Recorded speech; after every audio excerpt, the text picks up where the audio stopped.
தனிமையில் ஏங்கி நின்ற நேரங்களில் அழாது என அழைத்து அணைத்தவரே.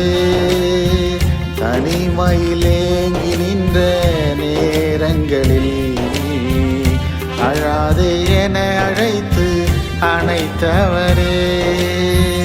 என் ஜீவன் உள்ளவரை உமக்காக வாழ்ந்திடுவேன். என் இறுதி சுவாசம் வரை உம் சித்தம் செய்திடுவேன். என் ஜீவன் உள்ளவரை உமக்காக வாழ்ந்திடுவேன்.